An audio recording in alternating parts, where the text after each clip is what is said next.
Assalamualaikum warahmatullahi wabarakatuh. Salam guru penggerak. Halo Bapak Ibu calon guru penggerak Angkatan 7. Pada kesempatan ini kami calon guru penggerak Angkatan 7 kelas 8A2 Kabupaten Lombok Timur akan memaparkan hasil diskusi kelompok mengenai eksplorasi sosiokultural berdasarkan pemikiran Ki Hajar Dewantara. Kami ucapkan terima kasih kepada fasilitator Ibu Saadah, kepada pengajar praktik Bapak Rabiul Awal, dan inilah anggota kelompok kami, Bapak Najmul Hadi dari SDN 2 Tebaban, Bapak Muhammad Habibi dari SMP IT Arisalah Paut Lombok, Bapak Turmawazi dari SMA NW Suralaga, Bapak Sabahanuddin dari SDN 5 Anjani, dan saya sendiri Ibu Siti Aminah dari SMAN 1 Suralaga. Berikut pemikiran Ki Hajar Dewantara tentang pendidik dan pendidikan.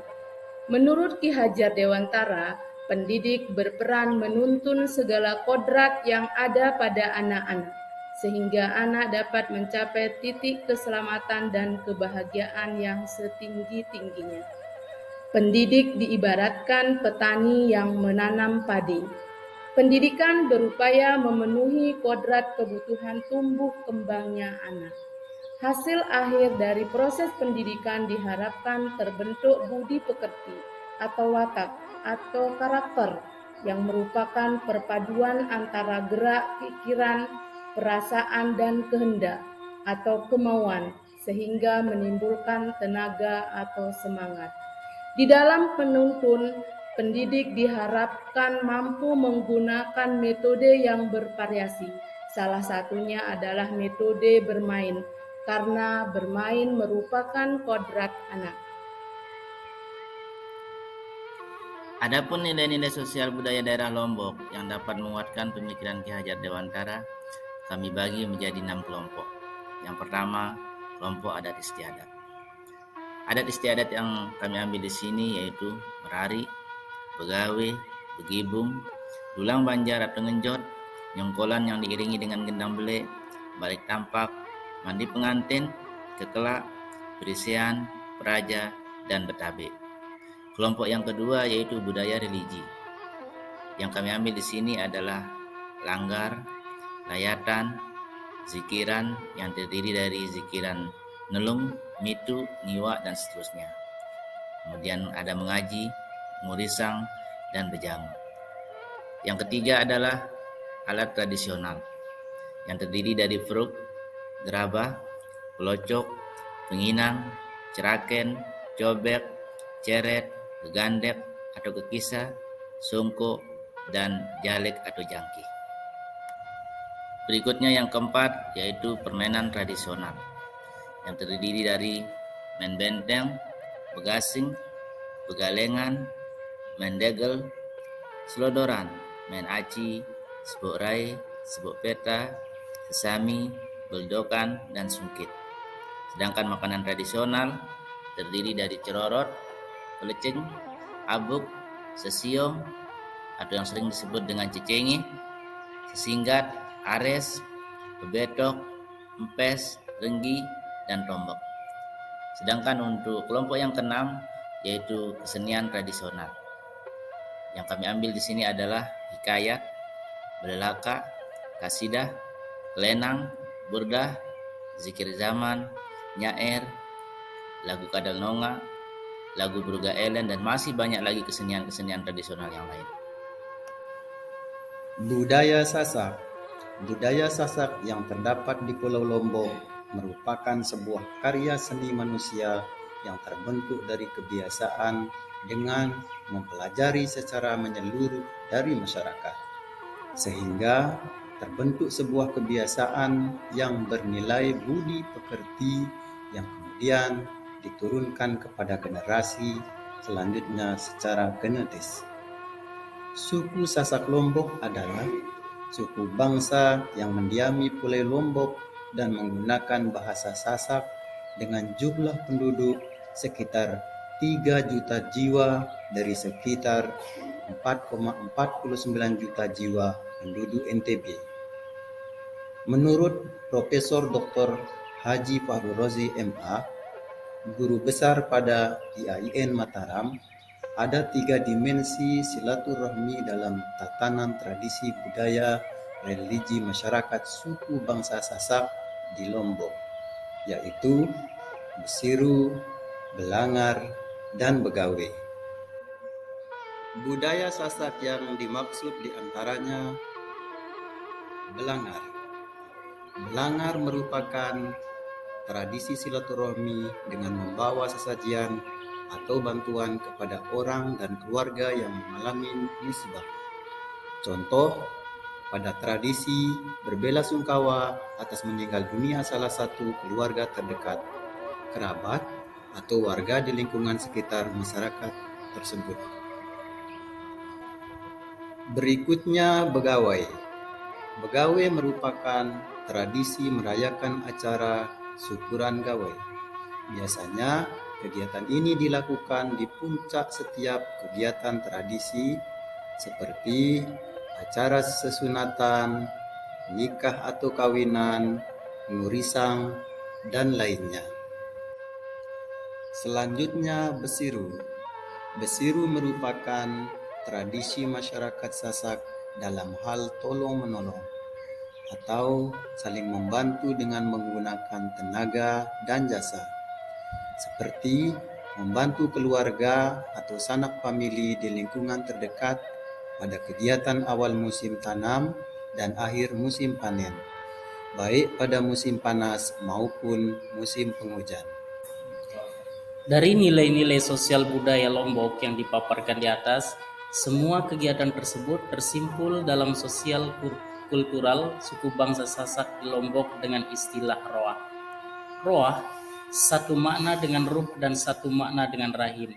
Inilah yang berada dalam satu dimensi kultur budaya yang diterapkan dalam bentuk silaturahmi. Atau dengan kata lain, budaya Sasak terlahir dari satu rahim, memiliki satu jiwa atau satu roh dalam melaksanakannya. Terus apa kekuatan konteks sosio-kultural di daerah yang sejalan dengan pemikiran KHD?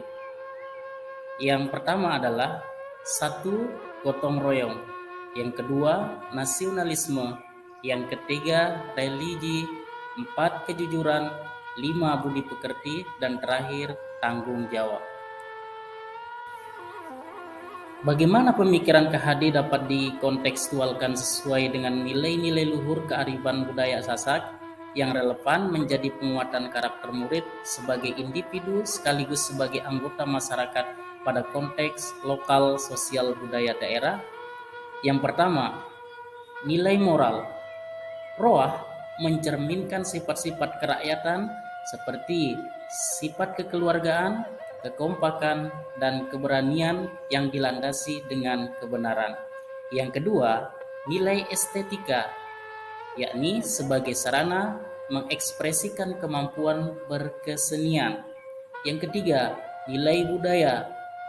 Nilai ini merupakan kekayaan yang dimiliki oleh suatu kelompok masyarakat sehingga perlu dilestarikan.